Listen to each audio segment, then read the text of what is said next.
옛날 그 자녀를 많이 놓을 때에, 낳고 키울 때에, 한 7, 8명씩 낳아서 보통 키우지 않았습니까? 그렇게 자녀들을 키우느라고 한 생을 다 보내신 부모들의 이야기를 가끔 듣습니다.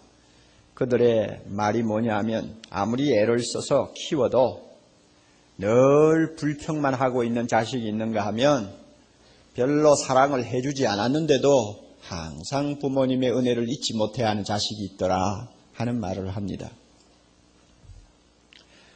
집안에 은혜를 아는 자식이 있고 은혜를 모르는 자식이 있듯이 예수를 믿는 하나님의 자녀들 가운데서도 은혜를 아는 신자가 있고 은혜를 모르는 신자가 있습니다.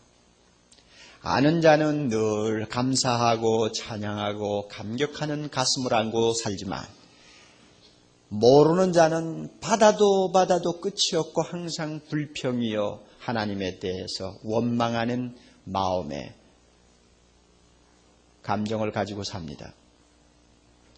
그럼 어떻게 이 두 가지 신자를 구별할 수 있습니까?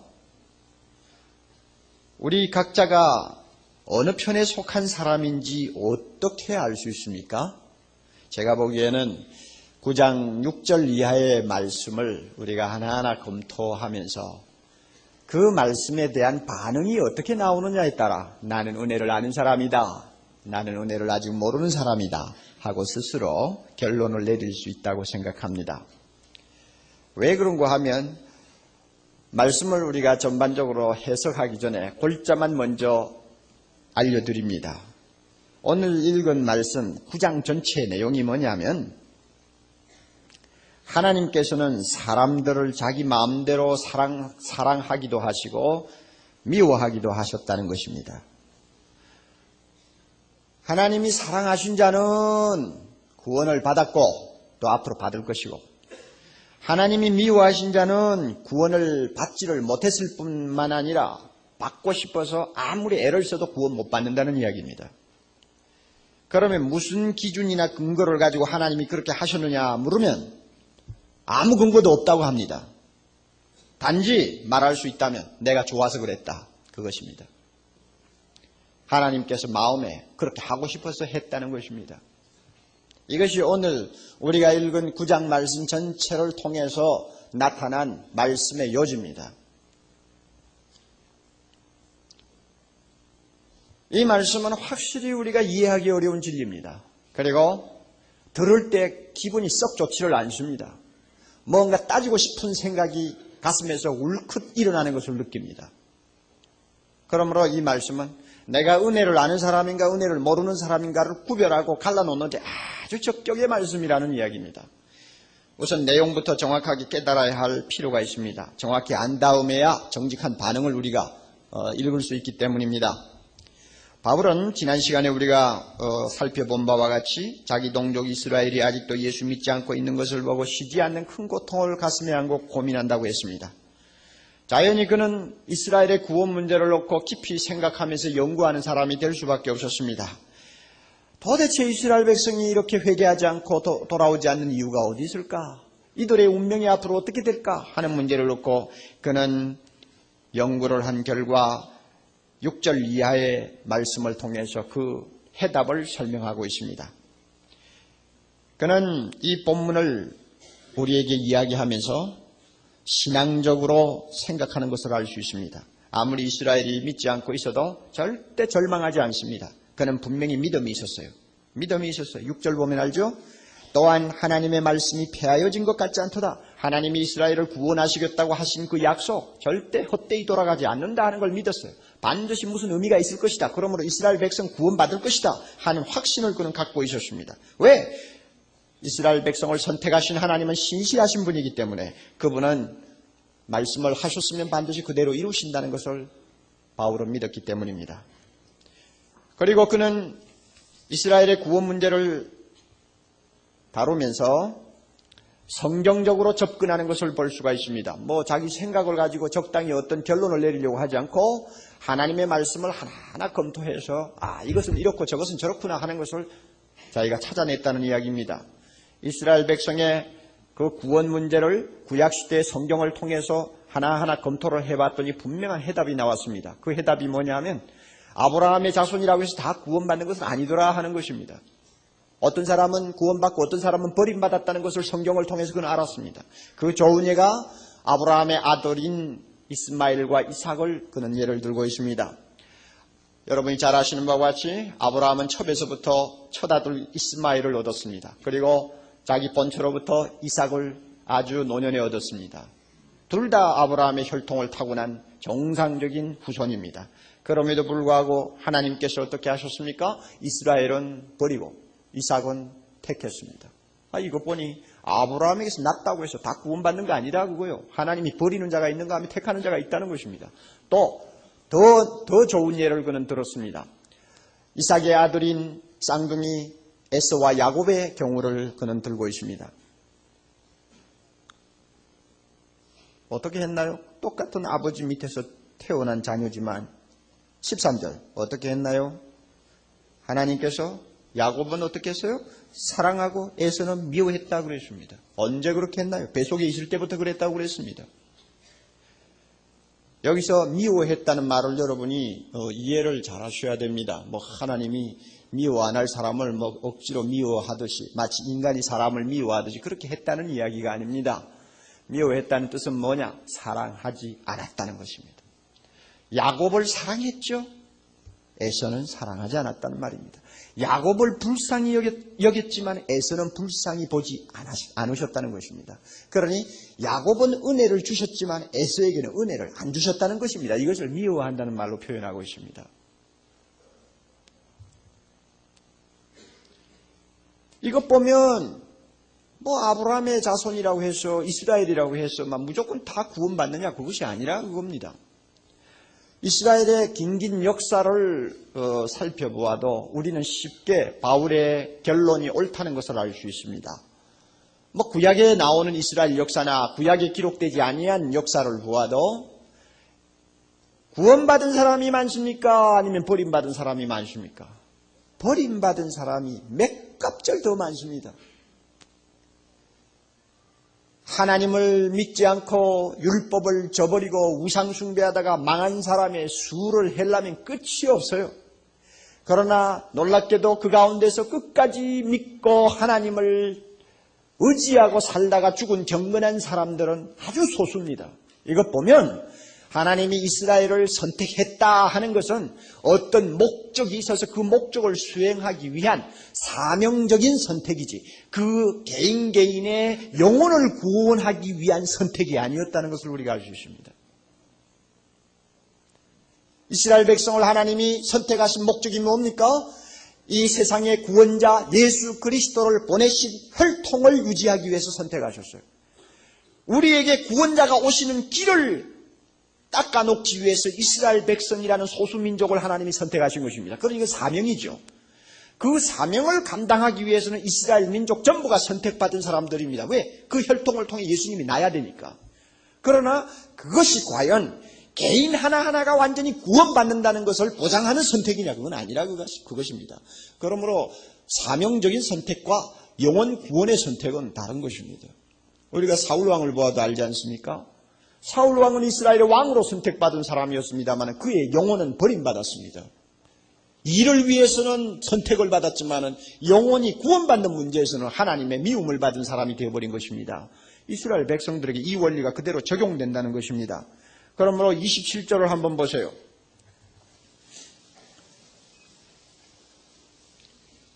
또 이사야가 이스라엘에 관하여 외치되 이미 하나님께서 선지자들을 통해 분명히 말씀했어요. 이스라엘 뭇 자손의 수가 비록 바다의 모래 같을지라도 그 다음에 다 같이 남은 자만 구원을 얻으리니 이스라엘 백성이라고 다 구원받는 거 아니라 그 말이에요. 이 남은 자라는 말은 하나님의 사랑을 입은 자요 선택받은 사람만이 그 수는 얼마인지 모르나 그 사람만이 구원받는다 그것입니다. 이게 원칙이요.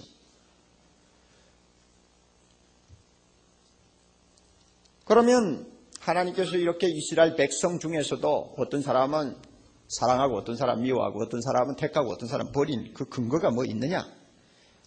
무슨 이유가 있느냐? 하고 물을 수 있습니다. 그 이유를 11절에 간단하게 이야기합니다.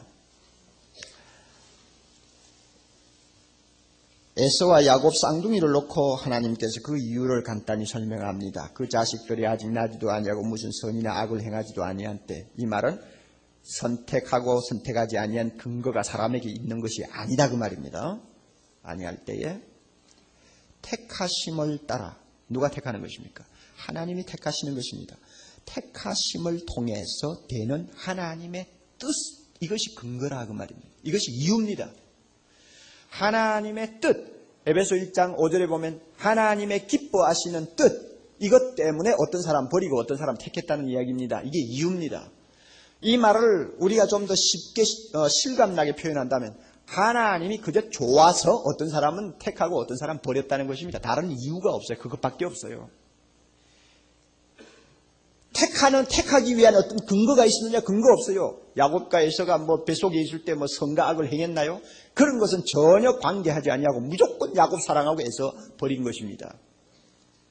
근거가 없어요. 단순히 하나님이 그렇게 하고 싶어서 한 것뿐입니다. 이것이 선택에 있어서 유일한 이유요. 또 하나님께서 우리에게 설명한 납득할 만한 근거라고 할 수 있습니다. 우리가 이런 이야기를 들으면 납득이 안 갑니다. 하나님 무슨 근거를 가지고 그렇게 버리고 택하고 해야지. 무작정 좋은 사람 택하고 나쁜 사람 버렸다니 그게 말이 됩니까? 하나님 그렇게 인간을 불공평하게 다루는 법이 어디 있나요? 에서가 얼마나 불쌍해요? 우리는 이렇게 말할 수 있습니다. 여기에 대해서 하나님의 대답은 간단합니다. 14절 봅니다. 자, 14절 우리가 불평하는 것이 나온단 말입니다. 하나님께 불의가 있느냐? 하나님 너무하십니다 하는 이야기입니다. 절대 우리가 하나님 불공평하다고 말할 수가 없다는 이야기입니다. 왜? 15절 모세에게 이르시되 하나님께서 말씀합니다. 다 같이 내가 긍휼히 여길 자를 긍휼히 여기고 불쌍히 여길 자를 불쌍히 여기리라 하셨으니 그런즉 원하는 자로 말미암음도 아니요 다른 박질하는 자로 말미암음도 아니요 오직 긍휼히 여기시는 하나님으로 말미암음이니라. 할렐루야. 성경 가운데서 정말 은혜스러운 말씀 몇 개를 뽑으라면 저는 반드시 이 본문을 뽑고 싶습니다. 하나님이 불쌍히 여기고 싶어서 여겼다. 왜? 무슨 잔소리가 많아? 그 말이에요. 내가 불쌍히 여기고 싶어서 여겼다. 그 말입니다. 누가 하나님의 선택을 받으려고 다른 박질 친다고 내가 그거 봐주는 줄 아느냐? 다른 박질 친다는 말은 노력한다는 말입니다. 선을 행하고 하나님 앞에 잘 보이려고 노력한다고 그거 보아서 내가 선택한 줄 아느냐? 아니야. 원한다고 내가 선택했는 줄 아느냐? 아니야. 사람들에게 있는 어떤 조건은 전혀 나는 고려하지 않았어. 단순히 내가 좋아서 선택한 거야. 내가 보니까 불쌍해서 불쌍히 여긴 건데 네가 왜 잔소리냐고 말이야. 내 것을 가지고 내 뜻대로 하는데 네가 왜 무슨 말이냐 그 말입니다. 하나님은. 사실 그렇지 않습니까 여러분? 우리는 누구의 것입니까? 하나님의 것입니다. 하나님의 것이요. 하나님이 우리를 인격으로 만들었기 다행이지 인격으로 만들지 않았으면 우리는 돌멩이나 똑같은 피조물입니다. 하나님의 것입니다. 하나님의 것이니까 하나님 마음대로 할 거 아니에요. 그걸 놓고 왜 그렇게 했느냐고 묻는다면 이거 성립이 됩니까? 안 되는 것입니다. 바울은 이 사실이 너무나 중요하기 때문에 또 하나 예를 더 듭니다. 애굽의 왕 바로의 예를 들고 있습니다. 17절 18절 보면 우리가 잘 아는 바와 같이 바로가 이스라엘 백성들을 해방시키기를 시도해가지고 얼마나 버티었습니까? 재앙을 10가지를 만나가지고 애굽이 쑥밭이 될 때까지 그는 미련을 버리지 못해서 끝까지 버티다가 나중에는 자기도 망하고 나라도 망하고 이스라엘 백성도 다 놓치고 말았습니다. 이것을 놓고 바로의 왕의 마음이 계속 강팍해졌다고 이렇게 표현하기도 하고 출애굽기에 보면 하나님이 그 마음을 강팍해 하셨다고 그렇게 설명합니다. 오늘 여기에도 나오죠? 왜 하나님이 그를 강팍해 하셨느냐, 마음을 완악하게 만드셨느냐? 하나님이 살아계신다는 것을 보이기 위해서 그를 사용하셨다고 그랬습니다. 온 세상 앞에 하나님만이 진짜 신이요, 하나님만이 이스라엘의 주권자 되신 것을 바로를 통해서 보여주시기 위해서 바로의 마음을 강팍해 했다는 것입니다. 그럼 왜 하나님이 그렇게 그 사람의 마음을 강팍해 하셨습니까? 이유는 간단해요. 18절. 그런즉 왜 그렇게 했습니까? 하나님이 하고자 하시는 자를 긍휼히 여기시고 또 하나님이 하고자 하시는 자를 어떻게 합니까? 강팍해 하신다.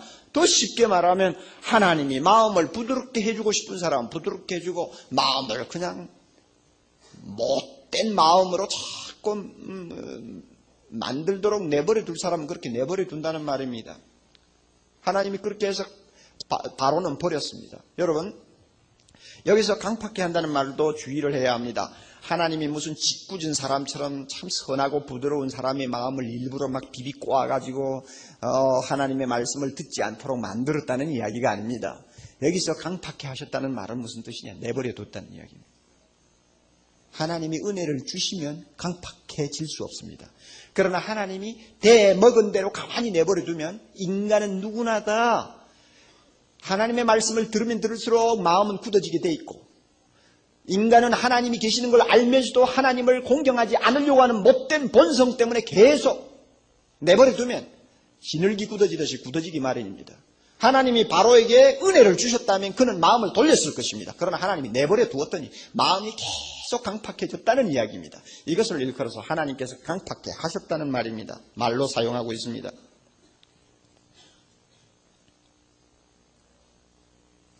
그러면 우리는 또 이렇게 이야기할 수 있습니다. 하나님 그렇게 하셨다는 거 수긍합니다. 자, 그렇다면 문제가 또 하나 남지 않습니까? 결국 구원받지 못한 사람은 누구 탓이요? 말씀해 보세요. 누구 탓이요? 내 탓이요? 당신 탓이요? 예, 우리 인간의 논리로 놓고 볼 때는 뭐 틀림없이 내가 구원받지 못했으면 당신 탓이지. 당신이 나를 사랑하고 나를 선택했으면 나는 그저 구원받을 텐데 왜 나를 버려가지고 이렇게 지옥을 보냅니까? 그러니 당신이 나를 불쌍히 여기지 않아서 내가 이 꼴이 됐는데 왜 나를 벌합니까? 왜 나를 지옥에 보냅니까? 자, 이 말이 19절입니다. 하나님이 어찌하여 허물하시느뇨? 누가 그 뜻을 대적하느뇨? 하는 말이 무슨 뜻인가 하면 하나님 어찌해서 그렇게 버려놓고는 그 사람 보고 죄를 지었느니 죄인이니 하면서 벌을 날이십니까? 그것이 어떻게 바람직합니까? 하는 뜻입니다. 우리 인간은 다 그렇게 하나님에게 따지고 들고 싶은 생각이 듭니다. 여기에 대해서 바울은 대답을 어떻게 하는지 압니까? 너 입 좀 조심해. 왜 그런가 하면 너는 지금 너 자신이 누군지를 몰라 그래. 내가 예를 하나 들어주마. 진흙을 빚어가지고 질그릇을 만드는 토기장이를 한번 생각해봐. 토기장이가 아무 진흙이나 쥐고는 그것을 이겨가지고는 자기가 그릇을 만든다. 그러면 토기장이 마음대로 아니냐? 왕의 밥상에 올라가는 밥그릇을 만들고 싶으면 밥그릇을 만들고 요강단지를 만들고 싶으면 요강단지를 만들고 뭐 토기장이 제 마음대로 하는 거 아니냐? 그런데 요강이 된 이 진흙이 참다 못 참아가지고 여보 당신이 어떻게 나를 이렇게 대접하오? 하필이면 왜 요강단지요? 하고 대들 수 있느냐? 대들지 못한다. 너의 위치가 뭔지 아느냐? 창조자 하나님 앞에서는 진흙이요 질그릇이야. 그가 원하는 대로 이렇게 만들고 저렇게 만들 수 있는 자유가 있다. 창조자에게는 주권이 있다. 자기가 하고 싶은 대로 자기가 좋은 대로 다 할 수 있는 자유와 주권이 있는데 그 자유와 주권을 놓고 내가 이러니 저러니 하고 따질 수가 있느냐? 하나님이 마음에 원해서 한 것을 놓고 불공평하다고 내가 말한다면 내가 말하는 불공평은 무엇에 근거한 불공평이냐 하는 이야기입니다.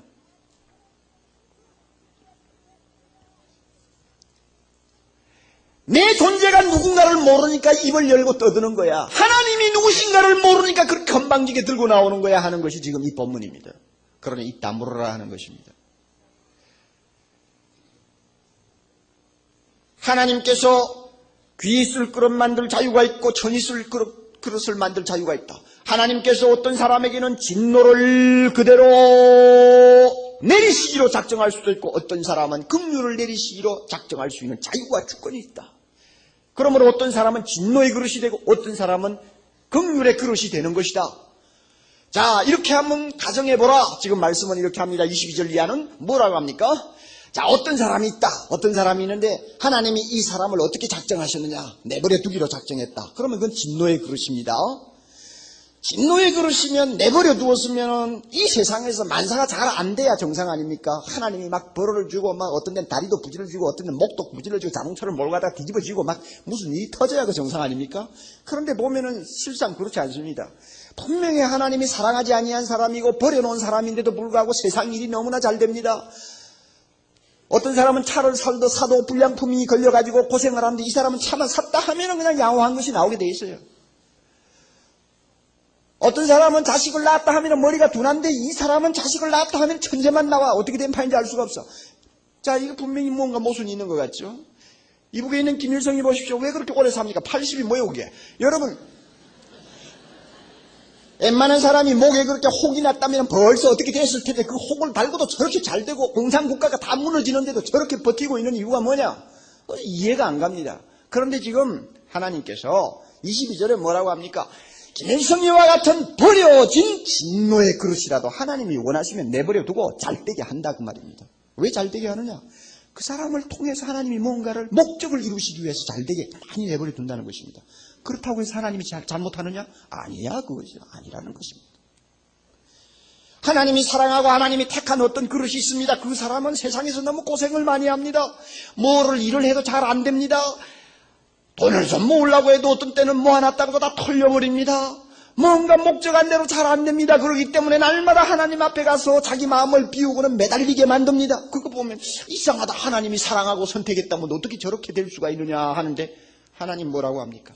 하나님께서 자기가 사랑하고 선택한 그릇을 그런 식으로 다루는 것도 하나님이 좋아서 하는 것입니다. 왜? 그렇게 함으로써 그 사람에게 하나님이 마음에 두고 계시는 큰 복을 주시기로 작정하고 계시기 때문입니다. 사람은 모르죠. 왜 그렇게 하는지.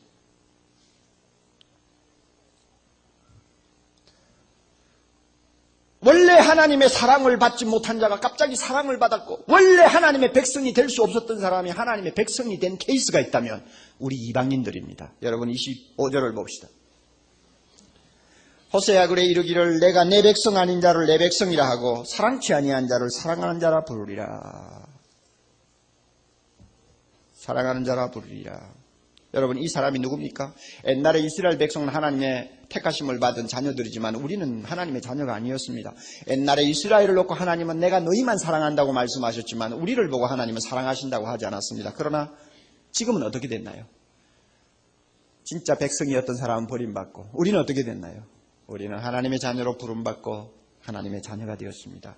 그러므로 우리는 예수 믿고 구원받는 이 귀한 복음을 받자마자 우리는 그대로 마음에 그 복음을 받아들였고 드디어 하나님 앞에 의롭다함을 받고 영화롭게 된 하나님의 거룩한 백성이 되었습니다. 할렐루야. 그러나 이스라엘 백성들은 그것을 끝까지 거부하는 사람이 되어버렸어요. 그러니까 예수 믿고 구원받는 길, 하나님이 열어주신 길이 오히려 그들로 하여금 멸망을 당하게 하는 구실이 되어버렸습니다. 이것을 일컬어서 33절에 뭐라고 합니까? 아니요. 32절에 뭐라고 합니까? 어찌 그리하뇨? 이는 저희가 믿음에 의지 아니하고 다같이 행위에 의지함이라. 무엇에 부딪혔나요? 부딪힐 돌에 부딪혔나요? 부딪힐 돌이 무엇입니까? 예수 믿는 길, 복음. 이것이 그들에게는 오히려 걸리적거리고 부딪혀서 망하게 하는 장애물이 되어버렸다는 말입니다. 그러나 오늘 선택받은 우리들은 이 놀라운 복음 때문에 구원받게 되었습니다. 그러니 운명이 바뀌어져 버린 것입니다. 왜 이런 일이 일어났느냐? 하나님이 좋아서 우리를 택하시고 하나님이 원하셔서 어떤 사람 이스라엘 백성일지라도 버림을 받도록 하셨다는 것입니다. 믿습니까 여러분?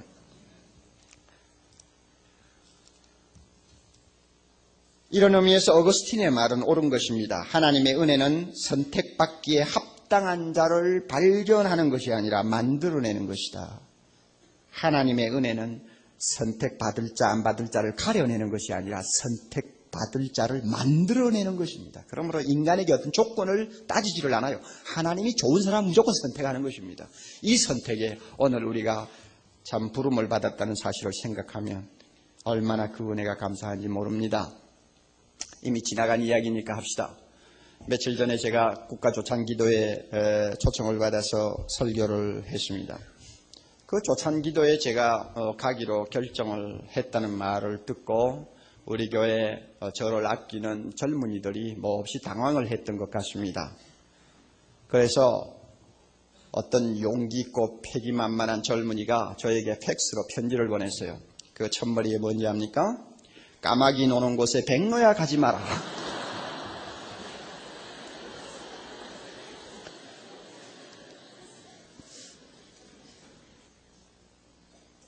제가 백로가 아닙니다. 그 형제가 너무 아끼고 또 젊은이들이 저를 너무 가분하게 생각해서 백로라고 비유를 했지. 사실 저도 까마귀인데 또 오늘 이 어려운 현실을 맡아서 정치하는 분들이 다 까마귀가 아닙니다. 어떤 천사 같은 사람이라도 거기에 올라가 앉으면 까마귀로 보일 확률이 굉장히 많습니다. 그러므로 우리가 그렇게 원색적인 비유를 할 필요는 없습니다만은 하여튼 제가 거기에 가는 것이 좀 못마땅했던 것이 사실입니다. 저를 아낀다고 그랬겠죠. 그러나 저는 생각이 있었어요. 이제 갓 취임한 대통령을 위해서 설교하라면 제가 안 갔을 것입니다. 왜냐하면 새로 갓 취임하신 분은 꿈이 많고 그 다음에 굉장히 자신만만하시기 때문에 마음을 잘 열지 않습니다. 잘 안 받아들여요. 그러나 지금 대통령은 이제 퇴임을 앞두고 있는 분이기 때문에 생각도 많을 것이고 어떤 면에는 인생의 허무도 느낄 것이고 참 사람이 꼭 생각해야 될 본질적인 문제를 가지고 많이 마음에 고민을 할 것이고 그런 의미에서 우리 생각보다도 훨씬 마음이 열려 있으리라고 생각했기 때문입니다. 그래서 말씀을 전하면 들을 수 있으리라고 생각한 것입니다. 그러나 여러분, 제가 거기가 설교한다고 해서 누구를 설득시킬 수 있습니까? 내가 설교를 잘해서 그들의 마음이 열린다. 그렇게 말할 수 있습니까? 그들로 향해서 세례 요한처럼 큰 소리로 예수 믿으라고 경고한다고 해서 그들이 마음을 열고 굴복할 수 있을까요? 천만에요. 설득 가지고 구원할 사람은 아무도 없는 것입니다. 제가 거기에 가는 이유는 단 하나. 하나님이 대통령도 또 그 자리에 있는 국가 지도자들 중에서 불쌍히 여겨서 야곱처럼 사랑해서 구원받을 수 있도록 선택하신 자가 있는지 모르겠다 하는 것을 가지고 내가 간 것입니다. 그렇지 않습니까? 그러므로 보잘것없는 사람이 말씀을 전해도 하나님이 사랑하셔서 불쌍히 여겨서 복음을 듣도록 하실 사람은 예수 믿을 것이다 하는 것을 내가 기대한 것입니다. 대통령이 그런 사람일지 누가 압니까? 설교를 마치고 식사 시간에 이제 여러 가지 이야기를 많이 나누었습니다. 저하고 둘이서 나누었는데 제가 이제 어떻게 하든지 이 부분의 영혼 문제를 좀 타치하고 싶어서 말머리를 자꾸 돌렸죠. 그날 그 예배 시간에 특송을 맡아서 합창을 하신 분들은 머리가 희긋희긋한 장로님들이었습니다. 장로님들로 구성된 합창단인데 그렇게 잘할 수가 없어요. 제가 대통령 보고 그랬습니다. 우리나라 대통령도 퇴임한 다음에 머리가 희긋희긋하신 전임 대통령이 저런 성가대에 서서 찬양을 할 수 있으면 얼마나 좋을까요? 그랬더니 웃으면서 참 그렇다고 정말 그랬으면 얼마나 좋겠느냐. 그렇게 말씀을 하시길래 이제 예수 믿는 문제를 가지고 조금 제가 이야기를 했더니 생각밖에 참 하나님께서 불쌍히 여기신 분인 것을 알았습니다. 어느 목사님의 강력한 권고에 의해서 가족들은 이미 교회 나가는 분들이라고 해도 과언이 아니고 자기는 단지 얼마 동안 유예기간을 갖고 있다고 했습니다. 왜 그런가 하면 어머님이 너무 불공들이는데 심취해 계시는 분이기 때문에 그분의 마음에 상처를 줄 수가 없어서 기다리고 있다. 이렇게 이야기해요. 하나님께서 그 마음에 무언가를 지금 은혜를 주고 계시는 것을 제가 보았습니다. 그래서 제가 오늘 설교하러 내가 잘 왔구나 이렇게 생각을 했습니다. 여러분 만약에 사실이라면 그것이 사실이라면 하나님 이 땅 위에 백로도 많은데 하필이면 왜 까마귀들을 택합니까 하고 여러분이 항의를 할지 모릅니다. 그러나 하나님 뭐라고 합니까? 내가 좋아서 택했다. 왜? 이것이 선택교리입니다. 젊은이들 눈에는 현 정권을 쥐고 있는 사람들이 다 까마귀로 보일지 모르지만 그 사람들 가운데서 하나님이 택하신 사람이 있다고 할 때는 하나님이 왜 그렇게 합니까? 저 제야 인사들 훌륭한 사람들 많은데 그 사람들은 버리고 왜 거기서 택합니까? 하면 내가 좋아서 했다. 왜 잔소리냐? 그것으로 끝나는 거예요. 여러분이 하나님의 이 절대 주권을 인정할 수 있습니까? 하나님의 이 절대적인 자유함을 여러분이 인정할 수 있습니까?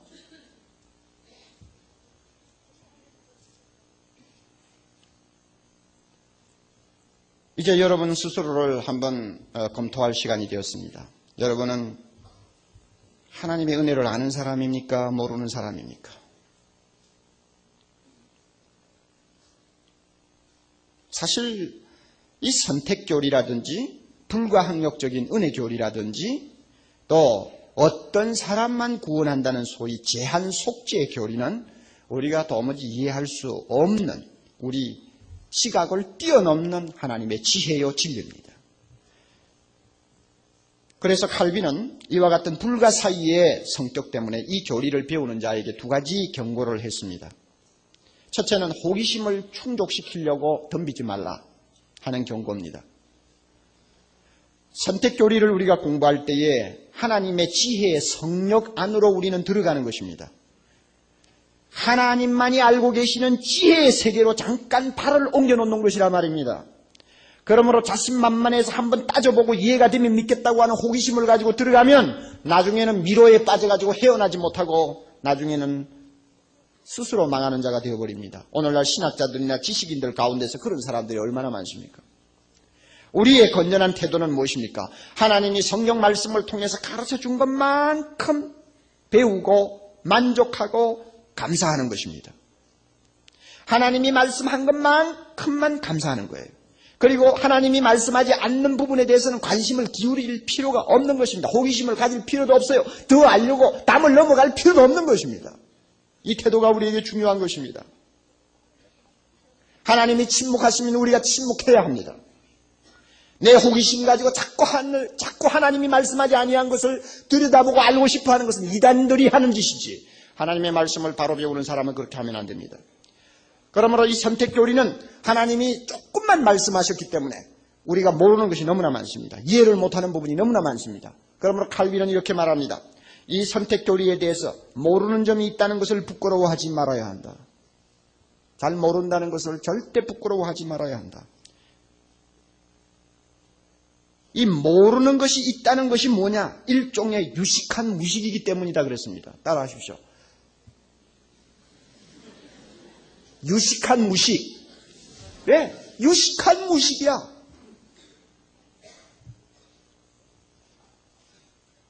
그러므로 내가 잘 이해 못하는 것은 아예 하나님 앞에 질문을 안 하겠다 하는 생각을 가지는 사람이 은혜를 아는 사람이요 믿음을 가진 사람입니다.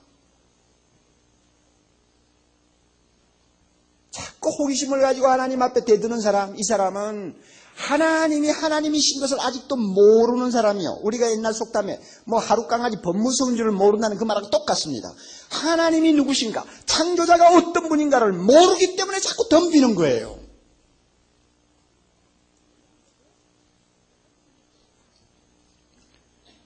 우리가 하나님이 누구신가를 깨달으면 깨달을수록 우리는 손으로 입을 가리고 질문하던 것을 멈춥니다. 따지던 것을 그만둡니다. 조나단 에드워드가 말한 것처럼 하나님은 우리에게 이성에 상반되는 굴복을 요구하는 것이 아니라 굴복할 수 있는 이유와 근거를 깨닫게 하심으로 우리를 굴복케 하신다고 그랬습니다. 하나님의 주권 선택교리는 우리 이성으로 저울질하라고 주신 말씀이 아니고 하나님께 무조건 복종하고 그 은혜를 찬양할 수 있는 이유와 근거로 주셨다는 것을 우리가 분명히 알아야 합니다.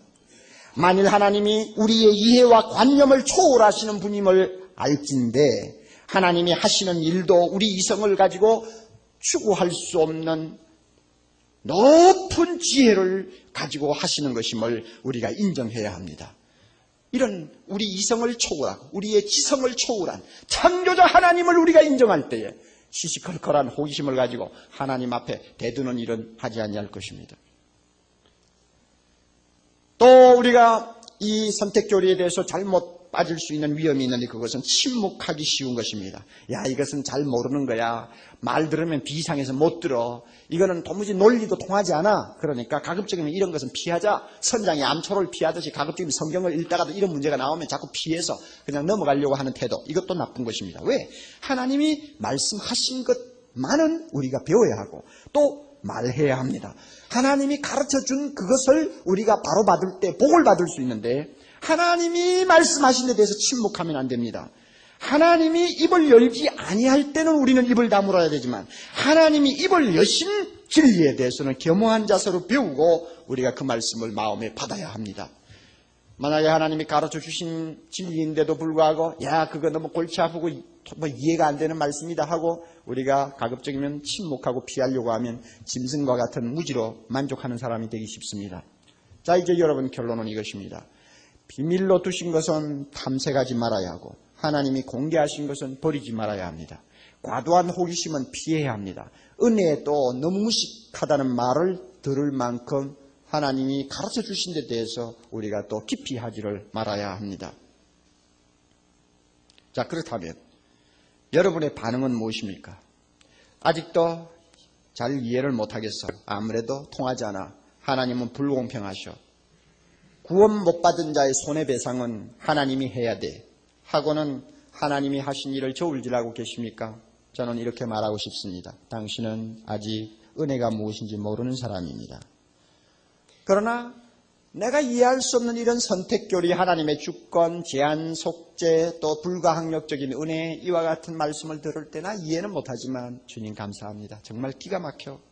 입이 만개라도 할 말이 없어. 도대체 나에게 뭐 잘난 거 있다고 하나님이 이렇게 나를 사랑하셔서 선택하셨다는 말이냐. 참 기가 막힌 이야기야. 자, 이렇게 마음에 와서 닿고 감사합니다 하는 사람은 무엇을 아는 사람입니까? 은혜를 아는 사람입니다. 은혜를 아는 사람은 자주자주 하나님께 왜 하는 질문을 잘합니다. 제가 그런 사람 중에 하나입니다. 저는 여러 가지 중에서 특별히 4가지에 대해서 저는 자주 하나님께 왜 하는 질문을 자주 던집니다. 첫째는 하나님이 어째서 나 같은 것을 선택하셔서 하나님의 자녀가 되게 하셨는지 도무지 알 수가 없어요. 차라리 뭔가 잘난 것이 있어서 그랬다고 하면 마음이 편하겠는데 내가 돌아봐도 도무지 하나님이 나를 사랑하실 근거가 없고 나를 선택해서 자기 자녀 삼을 어떤 구실을 가질 만한 것이 없는데도 이렇게 택해서 자녀 되게 했다니까 너무 기가 막혀서 하나님 왜 그렇게 하셨어요? 자주 묻습니다. 그러나 대답은 간단해요. 내가 좋아서 했다. 그러십니다. 하나님께서 저를 목사로 삼아주신 것도 저는 이해를 못합니다. 제가 어디 목사 될 사람이니까 생긴 꼴을 보십시오. 여러분이 보시면 알잖아요. 제가 생각해도 목사 될 사람이 아니에요. 저보다도 깨끗한 사람도 많고 저보다도 거룩하게 살려고 하는 사람도 많고 더 은혜 받은 사람도 많은데 왜 제일 형편없는 놈을 택해서 목사 세웠느냐. 하나님 보고 묻습니다. 하나님 왜 그렇게 하셨어요? 내가 뭐 좀 잘난 것이 있어서 그랬다면 내가 마음이 편하겠어요. 그런데 아무것도 없는데도 나를 목사 세웠으니 하나님 내가 마음이 안 편해. 왜 그렇게 하셨어요? 저는 자주 그런 질문을 던집니다. 그럴 때마다 하나님 대답은 간단합니다. 내가 좋아서 했다. 저는 목사로서 특별히 하나님의 축복을 많이 받은 사람입니다. 저보다도 열심히 더 노력하는 목회자들이 얼마나 많습니까? 또 모든 면에서 능력이 탁월한 목회자들이 제 주변에 얼마나 많습니까? 그럼에도 불구하고 그들보다도 저에게 훨씬 더 교회적으로 보나 또는 제가 하는 일을 보나 하나님이 많은 축복을 주셔서 이것 보고 저는 하나님께 자주 질문합니다. 하나님 왜 그러세요? 공평하세요. 내가 이런 복을 받을 자격이 없어요. 내가 이렇게 큰 교회를 목회할 사람도 못 되고 제목도 못 됩니다. 그런데 왜 하나님께서 계속 이렇게 은혜를 주십니까? 대답은 간단해요. 다 같이 하세요. 대답 뭡니까? 내가 좋아서 한다. 왜? 뭐 다른 대답이 없어요. 저는 병에서 이렇게 일어나고 나서부터 자주 질문을 던집니다. 하나님, 저보다도 더 경건한 목회자들도 중도에 다 병들어서 꺾이는데 하나님 왜 저를 이렇게 다시 일으켜 세워주십니까? 2년 전에 카나다에서 우리 교회 사무실에 장거리 전화로 옥 목사가 장례식을 했다는데 언제 장례식 했느냐고 물었는데 그때를 기점으로 해서 보면 지금 저는 추도식을 제2주기 추도식을 해야 될 사람인데 이렇게 지금 살아가지고 설교를 하고 있으니 하나님 왜 나에게는 이런 은혜를 주십니까? 뭐 잘난 거 있나요? 뭐 깨끗한 거 있나요? 남보다 죄를 덜 지었나요? 하나님 왜 이렇게 하십니까? 이렇게 물으면 대답은 간단해요. 하세요. 하나님 대신에. 뭡니까? 내가 좋아서 그런다. 왜? 자, 여러분, 이 대답 앞에 입이 만개라도 할 말을 잃어버리는 것이 은혜를 아는 것입니다. 여러분 스스로에게도 첫째, 둘째, 셋째, 넷째 따져가면서 하나님 왜 나에게는 이렇게 하십니까? 하고 질문해 보십시오. 질문을 하면서 하나님 나 같은 것이 뭔데 하나님이 아셨다는 것입니까? 사랑하셨다는 것입니까? 하고 질문해 보세요. 그럴 때마다 하나님의 대답은 내가 좋아서 했다. 그 앞에 그저 감격해서 무릎을 꿇고 눈물을 툭툭 떨어뜨릴 줄 아는 사람이 무엇을 아는 사람입니까? 은혜를 아는 사람입니다. 하나님께서 우리에게 이 선택의 축복을 주신 것, 자기가 좋아서 모든 것을 다 했다고 말씀하시는 이유가 어디 있느냐? 우리로 하여금 겸손케 하시는 것이요, 우리로 하여금 은혜 앞에 굴복하게 하시는 것이요, 은혜 안에서 살도록 하시는 것이요, 자기를 의지하지 말고 오직 하나님만 의지하고 이 세상을 살고 구원받으라고 주신 은혜입니다. 할렐루야. 만약에 나에게 어떤 좋은 점이 있어서 하나님이 나를 사랑했고 야곱처럼 선택했고 어느 날까지 목사 되게 했고 어느 날까지 이런저런 은혜를 주셨다 한다면은 여러분 그거 얼마나 불안합니까? 내가 지금까지는 잘했지는 잘했는지 모르고 하나님 눈에 들었는지는 모르지만 내일 모레 내가 잘못할 수도 있고 하나님 눈에서 벗어날 수도 있는데 그렇게 되면 어떻게 될 것인가? 여러분 얼마나 불안합니까? 그러나 하나님이 그냥 무조건 내가 좋아서 했다는데 무슨 할 말이 있습니까?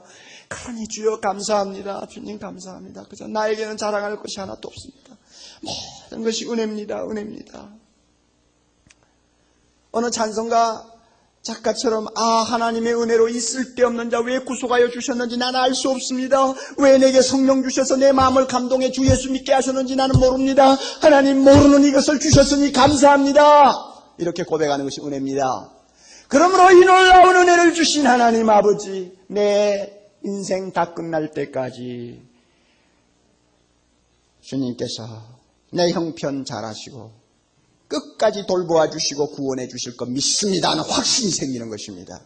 은혜를 아는 사람은 겸손합니다. 은혜를 아는 사람은 하나님을 찬양합니다. 은혜를 아는 사람은 내가 구원받을 것이라는 확신을 가질 수 있습니다. 할렐루야. 여러분은 어느 편에 속하는 사람입니까? 은혜를 압니까? 아직도 따집니까? 아직도 성경 들면은 자꾸 뭔가 저울질을 합니까? 제발 우리 젊은이들 모두 다 제발 여러분 하나님 앞에서는 침묵하십시오. 성경이 말씀하는 것 이상으로 알려고 하지 마십시오. 하나님이 가르쳐주는 것으로 만족하십시오. 그리고 그 앞에 무릎 꿇고 감사하십시오. 그 은혜 앞에 여러분의 마음이 녹아지는 사람 되십시오. 이와 같은 은혜를 받은 사람 하나님이 끝까지 사랑하실 것입니다. 여러분에게 이와 같은 은혜가 있기를 바랍니다. 에서보다 선하지 못하면서 하나님의 사랑을 받은 야곱이 된 것을 찬양하십시오. 우리 하나님께 영광을 돌려야 합니다. 찬송가 410장을 한번 펴보세요.